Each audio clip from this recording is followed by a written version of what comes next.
मित्रों, सूर्यकांत त्रिपाठी निराला जी का नाम तो आपने सुना ही है।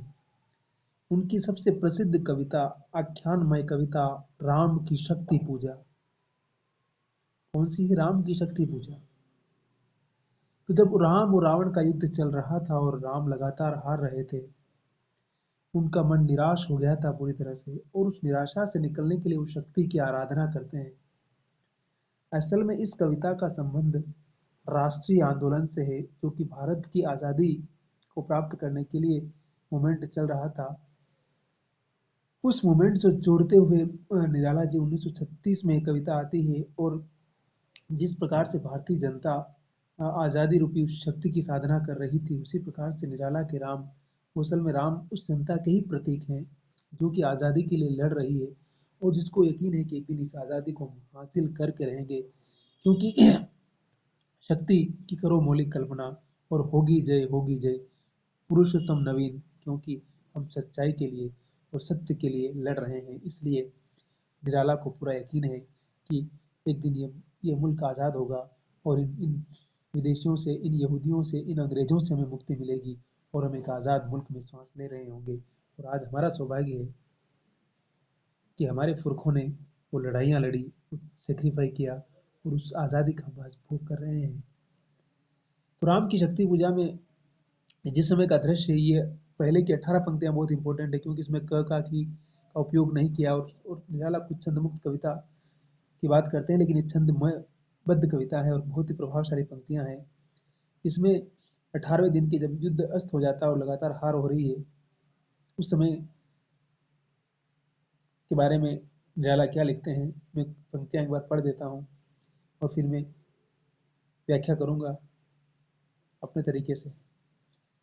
कि रवि हुआ अस्त, ज्योति के पत्र पर लिखा, अमर रह गया राम रावण का अपराजय समर आज का। तीक्ष्ण क्षर विद्युत क्षिप्र कर वेग प्रखर, शतशैल संवरणशील नील नभ गर्जित स्वर। प्रतिपल परिवर्तित व्यू भेद कौशल समूह, राक्षस विरुद्ध प्रत्यु क्रुद्ध कपि विषम हो। विच्छुरित वाहिनी राजीव नयन अदलक्ष बाण, लोहित लोचन रावण मदमोचन महीयान। राघव लाघव रावण वरण उद्धत लंकापति मर्दित कपि दल बल विस्तर, अनिमेष राम विश्व दिव्य शरभंग भाव। विद्धांग बद्ध कोदंड मुष्टि खर रुधिर स्राव, रावण प्रहार दुर्वार विकल वानर दल बल। मूर्छित सुग्रीवांगद भीषण गवाक्ष गैनल, वारित सौमित्र भल्लपति अगणित मल्ल रोध। गर्जित प्लयाब्धि क्षुब्ध हनुमत केवल प्रबोध, उद्गिरित वाहिनी भीम पर्वत कपि चतुप्रहर। जानकी भीरूर आशा भर रावण संवर। कविता बहुत लंबी है, लेकिन शुरू की जो 18 पंक्तियां हैं, बहुत ही वो 18 दिन के युद्ध के हिसाब से कुछ उन्होंने एस्टिमेट निकाल के उसको लिखा। और इसमें भी किस प्रकार से उस दिन जब युद्ध खत्म हो जाता है, युद्ध के नियम के मुताबिक कि सूर्यास्त के साथ युद्ध खत्म हो जाता है, और ये कह रहे हैं कि रवि हुआ अस्त, सूर्यास्त हो चुका है, और उस ज्योति, कौन सी ज्योति, वो जो आसमान में चमक रही है, जो आज का दिन जो अस्त हो रहा है, इस ज्योति पर आज का ये जो युद्ध है ना, अपराजित अपराजय समर में, इसमें निर्णय नहीं हुआ अभी, इसमें युद्ध बाकी है, और आज का दिन चला हो गया, खत्म हो गया है, और निर्णय के साथ ये दिन आज का अमर हो गया है इतिहास में, और युद्ध आज का खत्म हो गया है। आज का तीक्ष्ण क्षण विद्युत क्षिप्र, और आज का जो न जाने कितने कितने तीखे बाण दोनों तरफ से चले थे, और बाणों के चलने के साथ युद्ध का कोई रिजल्ट निकल नहीं पाया, और सब तरफ आसमान में आवाज आवाज तीरें और विक्षेप चल रहा है, और पूरा ऐसा लग रहा है कि जैसा पूरा आसमान गरजायमान हो रहा है। युद्ध होता है तो आप जानते हैं कितनी बड़ी आवाजें होती, क्या क्या नहीं होता। आजकल तो परमाणु बम और कौन कौन से बम है, तो कितनी आवाजें हो रही सब तरफ, उस आवाजों को कवि कह रहा है। और प्रतिपल परिवर्तित यू भेद कौशल समय, और हर क्षण हर पल दोनों ही पक्ष अपनी रणनीति में निरंतर परिवर्तन कर रहे हैं, कैसे इस युद्ध को जीता जाए, कैसे इस युद्ध में विजय प्राप्त की जाए। राक्षस विरुद्ध प्रत्यु क्रुद्ध कपि विषम हो, राक्षसों के विरोध में जितने भी लोग हैं, जो जितने भी वानर है राम की सेना में, सबको गुस्सा है जब जबरदस्त। विच्छुरित वाहिनी राजीव नयन लक्ष्मण। पूरी जो राम की सेना है वो चल रही है एक वाहन के साथ, कण कण करके बढ़ रही है। हतलक्ष्य सबके पास में अपने अपने लक्ष्य, अपने अपने बाण लेके चल रहे हैं। लोहित लोचन रावण मद मोचन बन गया, लेकिन रावण की आंखें कैसी है? लोहित लोचन है, उसकी आंखों में खून टपक रहा है। नशा है, महायान में बैठा हुआ है रावण, और रावण जीतने के लिए आगे बढ़ रहा है। राघव लाघव, रावण बड़े राघव ने राम बड़े लघु सामान्य आदमी है, रावण वारण गत्मिक प्रहार। और राम की लघुता के ऊपर लगातार वो वार पे वार, प्रहार पे प्रहार, सामूहिक प्रहार कर रहा है। और उसको भयंकर उद्धत लंका पर जबरदस्त गुस्सा कर कैसे मार रहा है। और पूरी राम की सेना दल पर विस्तर सब इधर उधर फैल जाती है, फेंका जाती सेना। इतना गुस्सा करता है राम। अनिमेष राम विश्व जिद्दे विशर भंग भाव, राम अनिमेष यानी कि अबलक नेत्रों से देख रहे हैं। उनके सारे जैसे कि सारे बाण खरीद जा रहे हो, कुछ कर ही नहीं पा रहे हो। उद्धांग बंद कोदंड मुट्ठी बांध करके बार बार प्रहार कर रहे हैं, कुछ कर रहे हैं, लेकिन वो बार बार मारा, रुधिर श्राव खून बह रहा है। सब तरफ युद्ध का माहौल है, तो युद्ध में शांति तो मिलेगी नहीं आपको, उसमें सब तरफ खून ही खून बह रहा है। मूर्छित हो गया सुग्रीव अंगद, सब कुछ नल नील सब घायल हो गए हैं। पारित सौमित्र भल्लपति गणित मल्ल सब कुछ समाप्त हो गए, समझे सब पीछे चले गए, गायब हो गए, हार गए हैं, सब बेहोश हो गए हैं। और ऐसा लग रहा है कि सब तरफ गर्जित प्रलय दिक्षुब्ध, और गर्जना का भयंकर, जैसे कि समुद्र को गर्जना करके भयंकर का पागल हो चुका है। और सब घायल हो चुके, उसमें सिर्फ हनुमान अकेले चेतस अवस्था में, वो लड़ रहे हैं, वो घायल नहीं हुए हैं। उद्गिरित वाहिनी, वो कुछ नई चेतना पैदा कर रहे हैं। भीम पर्वत के समान, कपि चतु पर वो बड़े किसी भीम के समान, पर्वत के समान अपनी पूरी चेतना के साथ लड़ रहे हैं और अपनी होशियारी दिखा रहे हैं। जानकी भीरु, जानकी सीता वो डरी हुई है। उसके बारे में एक आशा भरी हुई कि रावण शायद कुछ कर दे तो बच जाए मेरा पति, या बच जाए, नहीं तो हमारा समय बहुत ज्यादा खराब आने वाला है।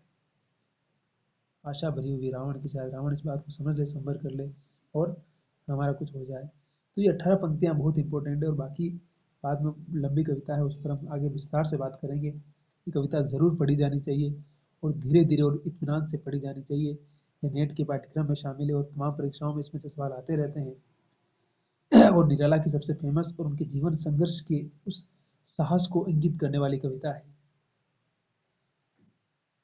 इसके बारे में बहुत सारे रामविलास शर्मा ने अलग कहा है, बाकी तमाम आलोचकों ने अलग कहा है, नंदुलाल वाजपेयी ने अलग कहा है, रामभट ने अलग कहा है। सबकी अपनी आलोचना है, जो अलग अलग तरीके से आप समझ सकते हैं जब कविता में पढ़ेंगे तो, कि कहीं इनकी निराला के जीवन की संघर्ष कथा है। असल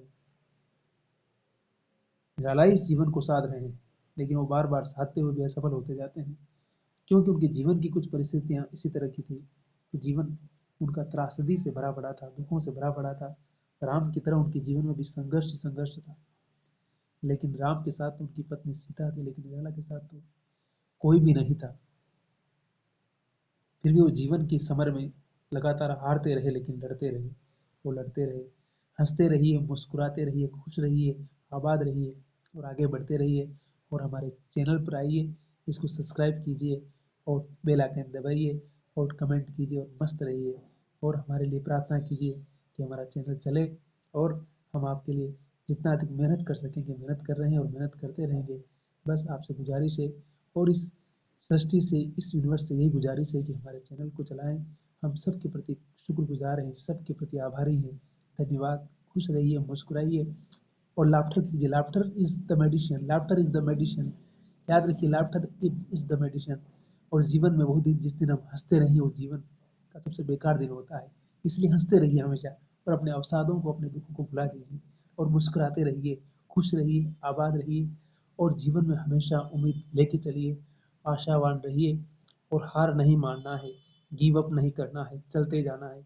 बुरे से बुरे वक्त में भी अच्छी और उजाले की किरण मिलेगी हमें, इसलिए मुस्कुराते रहना और हमेशा आगे बढ़ना है। और राम की तरह में शक्ति की साधना भी करनी है, और शक्ति की मौलिक कल्पना भी हमें करनी है। अगर हम ये सब कुछ कर सकते हैं, और अगर हम ये करते रहते हैं, तो हमें ज़रूर वो मिलेगा जिसकी हमें ज़रूरत है, और जिसके लिए, जिसको हम डिज़र्व करते हैं। और डिज़र्व करने के लिए मेहनत करनी पड़ती है।